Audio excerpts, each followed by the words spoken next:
Good morning. Many people in our area struggle to make ends meet. Do you think there will ever be a time when we won't have to stress about money? Actually, now isn't a good time. I just received some bad news. I'm sorry. We'll come back another time then. Thank you.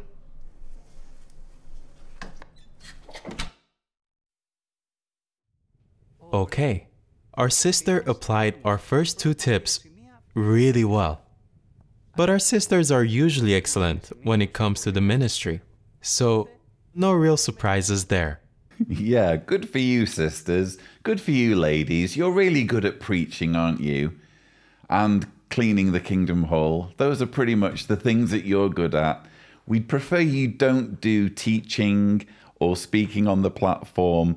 We'd prefer you don't have any positions of actual authority. But hey, it turns out you're really good at preaching. Good for you. I'm sorry. Is there anything we can do to help? No. I just heard my sister has cancer. Oh, that must be so difficult. For your sister and for you. Yes. When someone we love is suffering, we can often feel helpless. That's exactly how I feel. What are the chances that someone who randomly knocks at your door will instinctively know that when someone you care about and love is suffering, you will feel helpless? That's such profound wisdom. If you have a moment, could I show you something that I find comforting about a time in the near future when our loved ones will never suffer again? I'd like that. Notice what the Bible says at Revelation 21 verses 3 and 4. With that, I heard a loud voice from the throne say, "Look." Wow. Did you see how she was able to offer this woman real comfort just by being adaptable? All it took was one simple question. Is there anything we can do to help? She was sincere and friendly, and the householder responded. At that point, our sister applied our third tip.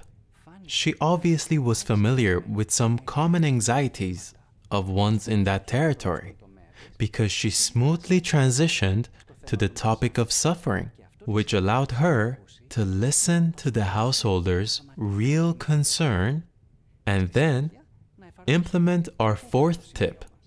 She adjusted to meet those needs. So again, we're watching the latest installment of Iron Sharpens Iron. Michalis, who is a Jehovah's Witness circuit overseer, is telling us about the art of having conversations that happen to be planned. But this is where this particular installment really angers me, all jokes aside, because what we're seeing here is Jehovah's Witnesses being encouraged to capitalize on cancer, on someone's suffering, on someone being in a vulnerable state because their friend is suffering or their friend has a life-threatening disease. Let's capitalize on that. Let's use that as an opportunity to push our religion. What does it say about your religion if you need to resort to such shady tactics? And they're on open display here. And I also found it interesting, because I don't want to dwell on the whole cancer thing too much. It really enrages me. But just a little bit of housekeeping. Towards the beginning of this Iron Sharpens Iron episode, Michalis referred to 4 different skills that Jehovah's Witnesses should be cultivating. Maybe if Tibor is gracious, we can just see a still of the 4 steps, I should say, that Jehovah's Witnesses are encouraged to try in order to improve their conversation skills. Look at step 3. Anticipate common objections or questions. Now, when I was first watching this, I saw that step and I thought, this is going to be interesting.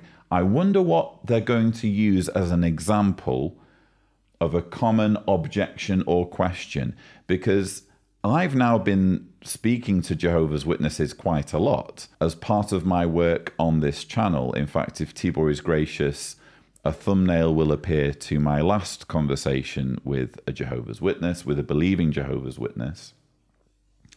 So I'm kind of getting very used to the way Jehovah's Witnesses preach now, not just how they preached when I was a Jehovah's Witness, but how they actually preach now.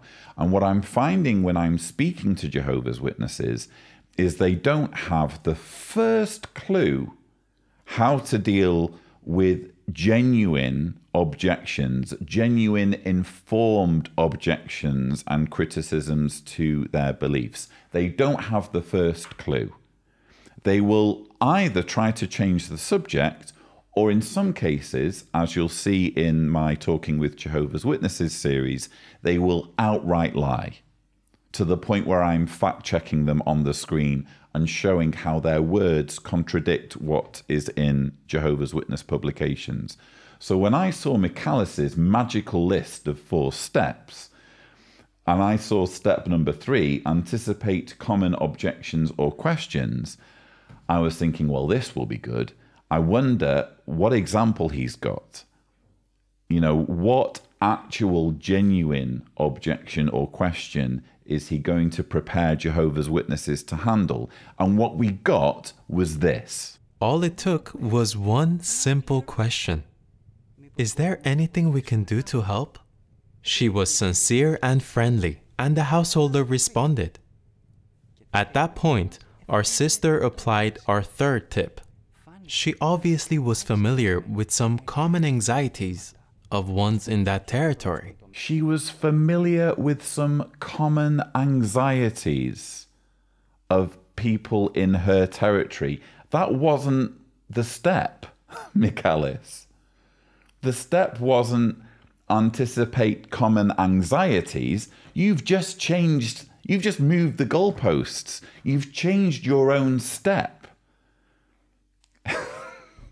This guy is a circuit overseer and he can't keep his story straight. So he's telling us that an important step is to anticipate common objections or questions, and he's changed it to anticipate common anxieties. And the only thing you need to do in order to do that is just say, is there anything I can do to help? That's it. So thank you, I guess, for showing us how ill-equipped Jehovah's Witnesses are when it comes to their preaching work. If you're wondering why they are so evasive and so hopeless when it comes to responding to genuine criticisms and genuine objections to the Jehovah's Witness belief system, it's because they're getting appalling advice like this.